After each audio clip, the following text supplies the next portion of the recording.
నూలు నూలులో శతాబ్దాల గౌరవం, పట్టు పరంపరకు ప్రతీక, సంప్రదాయానికి శాశ్వత చిరునామా సఖీ. కరీంనగర్లోని రేగుర్తిలో కిలాడి లేడీ మహిళలు కొత్త రకానికి చెందిన దొంగతనానికి పాల్పడ్డారు.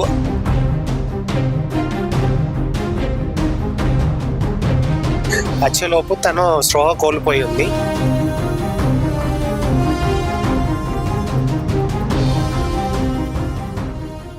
కరీంనగర్లోని రేగుర్తిలో కిలాడి లేడీ మహిళలు కొత్త రకానికి చెందిన దొంగతనానికి పాల్పడ్డారు. అయితే మనం ఒకనొక సినిమాలో చూసాం.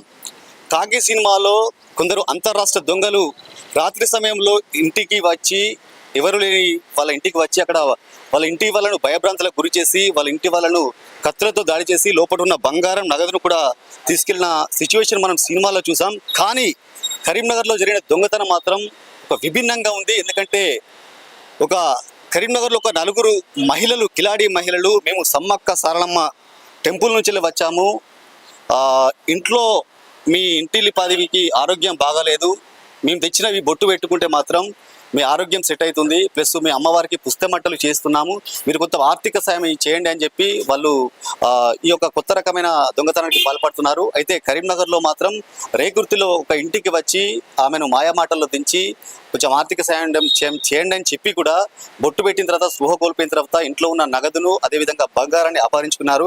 అయితే ప్రస్తుతం మనతో పాటు వాళ్ళ హస్బెండ్ ఉన్నారు, అతన్ని అడిగి కూడా మరిన్ని విషయాలు తీసుకున్నాం. ఎందుకంటే ఆమె కొంచెం మీడియా ముందు మాట్లాడడానికి భయపడుతుంది. ఇప్పటికి కూడా ఆ ట్రాన్స్లోకి వెళ్ళి ఆమె ఇంకా తేలుకోలేకపోయింది. సో ఆమె భయపడుతుంది కాబట్టి వాళ్ళ హస్బెండ్కు జరిగిన విషయం మొత్తం కూడా చెప్పింది. అన్న మనతో పాటు ఉన్నాడు, అన్న అడిగి కూడా మరిన్ని విషయాలు తీసుకున్నాం. అన్న, అసలు అది ఆ రోజు ఏం జరిగింది? మీరు వచ్చేసరికి మీ మిసెస్ ఏ స్థితిలో ఉంది, మీకు ఏం చెప్పింది? యాక్చువల్గా ఏమైందంటే, ఇది సాటర్డే రోజు 21st రోజు మధ్యాహ్నం 11 o'clock అట్లా జరిగింది ఇన్సిడెంట్. నేను 11:30 వరకు నేను బయటికి వెళ్ళి వచ్చాను. వచ్చేలోపు తను స్పృహ కోల్పోయి ఉండి లేస్తలేదు. ఏమైంది తను అంటే అన్కాన్షియస్గా ఉంది. తర్వాత ఒక 1/2 hour తర్వాత వాటర్ తాగిపించింది. లేచిన తర్వాత కూడా తను భయపడుతుంది, ఏడుస్తూనే ఉంది. ఏమైందంటే ఏం చెప్పట్లేదు. మళ్ళీ కొంచెంసేపటి తర్వాత ఇట్లా ఇద్దరు మహిళలు వచ్చారు. ఇది బొట్లు పెట్టుకొని, పెద్ద బొట్టు పెట్టుకొని, ఉంగరాలు, మొహం ఇది గంభీరంగా ఉన్నారు. వచ్చి కాషాయం డ్రెస్సుల్లో ఒక రెడ్ డ్రెస్ వేసుకొని వచ్చారు ఇద్దరు. వచ్చి వాళ్ళు, మేము మేడారం నుండి సమ్మక్క సారక్క నుండి వచ్చామమ్మ, మేము దేవునికి పుస్తమట్టలు చేపిస్తున్నాము, బంగారం చేపిస్తున్నాము, మాకు దానం చేయండి, విరాళం ఇవ్వండి అని వచ్చారు. వచ్చి మన డబ్బులు అడిగారు. డబ్బులు అడిగితే ఒక 50 rupees ఇచ్చాము. ఇచ్చిన తర్వాత, అమ్మ మీకు మీ ఇంట్లో ఇట్లా హెల్త్ బాగుంటలేదు కదా, మీ పిల్లల హెల్త్ బాగుంటలేదు కదా అని చెప్పి మాయ మాటలు చెప్పి ఈమెని అందులోకి మళ్ళీ మాయ మాటలు కలిపారు. అదే అడిగి, అమ్మ మీరు దేవుని బొట్టు పెట్టుకుంటే మీకు తగ్గిపోద్ది, మీరు బాగుంటారు అని చెప్పి మాయ మాటలు చెప్పి దేవుని బొట్టు ఆమె తనకు పెట్టారు. పెట్టిన తర్వాత within 5-6 minutes ఆమె కొంచెం అన్కాన్షియస్ అయిపోయిన తర్వాత ఇంట్లోకి వచ్చి వాళ్ళు చొరబడి డబ్బులు ఒక 30,000 to 35,000 ఉంటుంది. అలాగే ఒక నగలు ఉంటుంది, నగలు కూడా అపహరణ చేశారు. ఎంత నగలు ఎంత ఉంటుంది? నగలు ఒక 5 తులాల దాకా ఉంటుంది. 5 తులాలు. సో ఎంతమంది వచ్చారంట? ఇద్దరు వచ్చారు, ఇద్దరు మహిళలు. ఇంకా వాళ్ళు ఇంకేమైనా చెప్పారంట? భయభ్రాంతులకు ఇట్లా గురి చేశారు? భయభ్రాంతులకు గురి చేశారు. ఇది ఎవరికి చెప్పద్దు అని భయభ్రాంతులు దేవుడు వచ్చినట్టు చేసి భయభ్రాంతులకు గురి చేసి తను అన్కాన్షియస్ అయిపోయింది. తను ఇప్పటికి కూడా కోలుకోవడం లేదు. ఇప్పటికి కూడా అదే డైలామాలో అట్లానే పాపులేషన్ లో ఉన్నారు. అంటే ఇప్పుడు మీరు వచ్చేసరికి మీ మిసెస్ ఏ స్థితిలో ఉంది? తను అన్కాన్షియస్ గానే ఉంది, ఏం మాట్లాడడం లేదు, ఏం లేదు, అన్కాన్షియస్ గా ఉంది. మీరు పోలీసులకు కంప్లైంట్ చేశారా? వెంటనే మేము పోలీసులకు కంప్లైంట్ చేసాం. వాళ్ళు కూడా సార్ వచ్చి పిటిషన్ ఏమన్నారు, కేసు రిజిస్టర్ చేశారు. మేము వెంటనే బయటకు వెళ్తే ఇక్కడ చౌరస్తా దగ్గర ఒక షాప్ ఉంటుంది, తన పాన్ షాప్ అంకుల్, తను కూడా చెప్పాడు, అవును ఒక 4 ఆటోలు వచ్చారు, ఇద్దరు ఇటు దిగారు, అటు వెళ్ళారు. ఇప్పుడు మన ఫిష్ షాప్ లోకి వెళ్ళారన్న తర్వాత నెక్స్ట్ అక్కడికి వెళ్తే CC ఫుటేజ్ లో వాళ్ళు అక్కడ రికార్డ్ అయ్యి అందులో ఉన్నారు. ఇప్పుడు మీ ఇంటికి ఎంతమంది వచ్చారు? మా ఇంటికి 2 మహిళలు వచ్చారు. సో చూసారా, మొత్తానికైతే కిలాడి మహిళలు ఒక కొత్త రకానికి దొంగతనానికి పాల్పడుతున్నారు.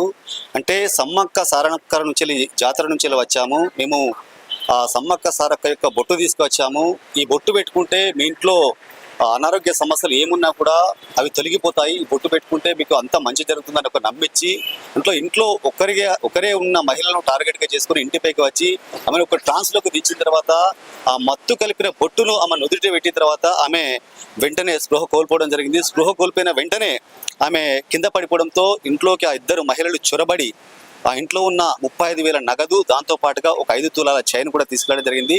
అయితే ఆమె వాళ్ళు దొంగిలించుకుని వెళ్ళిన తర్వాత కూడా ఆమె ఇంకా కాన్షియస్లోకి రాలేదు. అయితే వాళ్ళ భర్త డ్యూటీ ముగించుకొని ఇంటికి వచ్చేసరికి ఆమె కింద పడిన స్థితిని చూసి ఒక్కసారికి షాక్ గురయ్యాడు. వెంటనే వాటర్ చల్లడంతో ఆమె లేచిన తర్వాత ఏం జరిగిందన్న విషయం చెప్పిన తర్వాత అప్పుడే ఆ భయంలో ఉంది. ఆ భయం ఒక హాఫ్ అన్ అవర్ తర్వాత మాత్రం మొత్తం జరిగిన విషయం కూడా చెప్పింది. సో కరీంనగర్లో ఉన్న ప్రజలు ఈ వీడియో కూడా చూస్తున్నారు. ఇది వైరల్గా మారింది. సో ఇలాంటి మహిళలు ఎవరైనా ఇంటి దగ్గరికి వస్తే వెంటనే పోలీసులకు సమాచారం ఇవ్వండి.